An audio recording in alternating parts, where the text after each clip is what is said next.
Siphila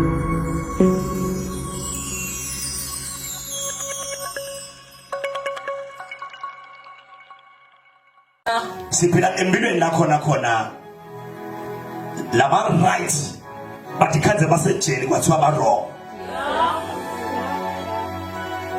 Siphila empilweni la khona laba wrong but ikhanze bayaqhamanda etradini kuthiwa ba right. Jesus. So the justice system of this life has failed us dismally. We are living in a land where there is no justice. Oh Jesus. Justice system yakhona ibuka ukuthi ungubani. Udalwa ngubani. Ubuya kabani. Utakhambela kahle emva kwalokho.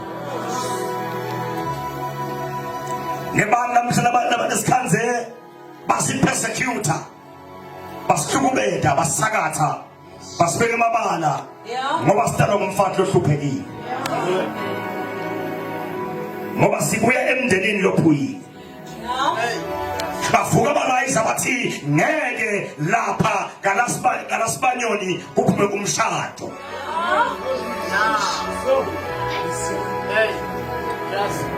Ngeke kalomfati longafunza kale kufunza kuphume ifundziswa.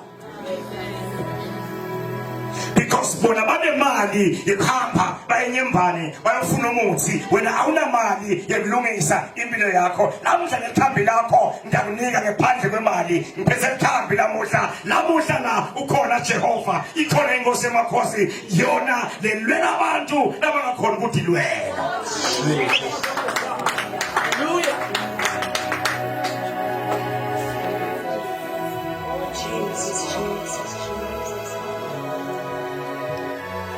Stenje ngaloko bazalwane ebusuku. Ngite mandla ekutilwela usho namagama lapha ku 2 Chronicle chapter 20. Lo mbhali mawufunde nasuthi lo mbhali asingeke samkhona sidingo sekuyilwa lembi le. Uthi nina kuphela dihlala nine bese niyabafeza nasimakaze utabe anani. Oh Jesus. Hallelujah. Hallelujah. Can I preach? Excellent. Ngeke sisaba khona sidingo sekuyilwa lembi ngoba ayisiyo yakho. Lefuna ukwenze kunye uyatihlela. Oh Jesus. Umenzoni yakho. Hallelujah. Amen. Umenzoni yakho. Ipinzawo yakho. Simthandazweni.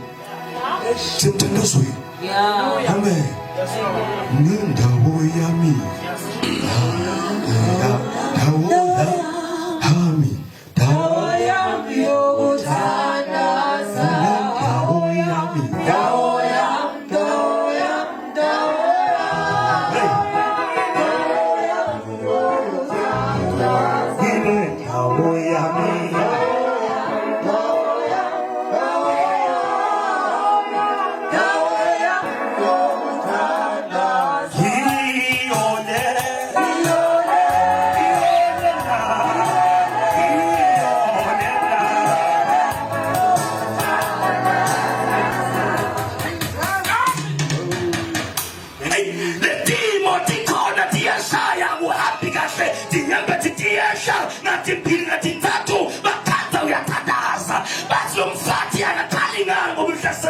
Ubatshele lokuthi ngidinga dihlela.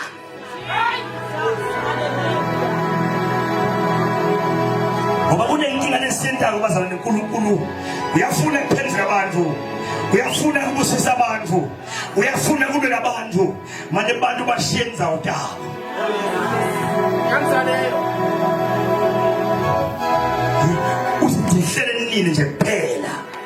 Ngeke saba khona sithi sekuyilwa lembi ngoba ayisiyo yena kepha inemnikati wayo. Siyabonga kakhulu uNkulunkulu once again egameni lenkosi for granting us this opportunity once again ukuthi singahlala kunye nawe nasekuseni sehlephule live laNkulunkulu. Umprofeti wakho lo Mkhwela Madimoni egameni lenkosi live laNkulunkulu namhla ekuseni lesitalibuka sithola encwadini yabase Roma chapter 8 verses number 31 egameni lenkosi uthi lo mbhalo lapha ufunzeka kanje uthi siyawuthini ke ngaloku nangabe uNkulunkulu angakithi ngubani lo ngamelana nathi yena lo ngazange ayigodle indodana yakhe kodwa wayinikela ngenxa yethu sonke pho akayosinika intonga etinvo mahala kanye nayo ngubani lokuyamangalela abantu baNkulunkulu labakhethiwe egameni likaJesu Kristu. Mbukeni ekhaya ngithi ekuseni angengene ngiphize ngihlephule emavi esikhathi etolombutho lo rhetoric nje lo nempendulo kiwo egameni lenkosi lo sipho ngubani longasehlukanisa nelithando lwaNkulunkulu kepha ianswer imile ithi kude namunye egameni likaJesu Kristu. So the scripture sifocus kakhulu on the unwavering and the unconditional love of God egameni lenkosi. Ayikho mbukeni ekhaya into lemnanzi ngekwathi ukuthi uyathandwa egameni lenkosi. Ayikho into leso comforting njengekwathi ukuthi somebody loves me egameni likaJesu Kristu. Yembukeni ekhaya lukhona uthando lwasemhlabeni kepha luyaphela egameni lenkosi. Lukhona uthando lo boyfriend thando labo husband kepha luyaphela egameni lenkosi. Lukhona uthando kwezihlobo tethu emakhaya kepha luyaphela ngoba lunema conditions egameni lenkosi.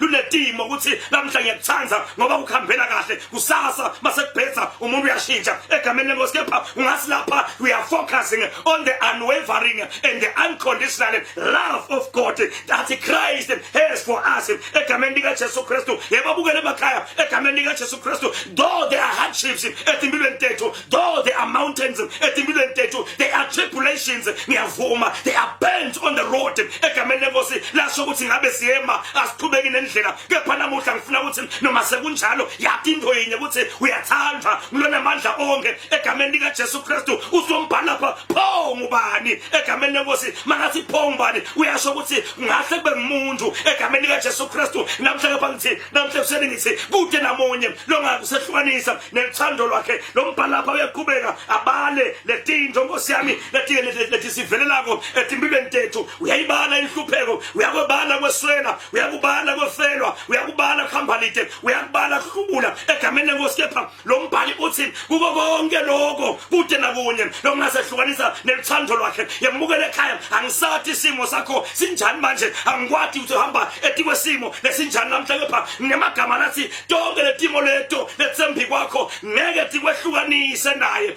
egameni lenkosi. Emva kwale timo leto utawucelebrate the goodness of the Lord, utawuglorify the goodness of the Lord. Hamba ngemandla ungalali phasi ngesiso, vuka uthandaze, vuka ukholwe, vuka uzile kudla, funza livi egameni lenkosi. Wathi ukuthi uyakholwa ukuthi simakade uyakuthanza akashintshe isimo sakho. Mbukele ekhaya nasekuseni angikhuleke nawe egameni likaJesu Kristu. Usavuka phasi usakhumbula ukuthi Kristu uyangithanza egameni likaJesu Kristu. LeBhayibheli lithi makafa isiphambanweni Kristu he was love driven, abe driver uthando egameni lenkosi. LeBhayibheli lithi lapha uyabuta uNkulunkulu ukuthi ndawuthuma bani emhlabeni uthi Kristu Nkosi yami thuma mina Nkosi ngiyatinikela I volunteer egameni likaJesu Kristu ngoba bekaphusha uthando egameni lenkosi. Uthando lwakhe luyamangalisa lungayishintsha impilo yakho. Lesimo lokiso uNkulunkulu uyasibona akajabuli ngaso usengayishintsha futhi impilo yakho. Yembukele ekhaya vuka uyibuthe impilo yaqhubeka indlela isahamba siyakhona egameni lenkosi. Angikhuleke nawe ekuseni nangombukele uNkulunkulu ekhaya egameni likaJesu Kristu. Siyabonga kwathi ukuthi wena uNkulunkulu uyasithanda, umqinise, umphe amandla, umphe isibinzi, wendele buhle begama laJesu Kristu. Amen.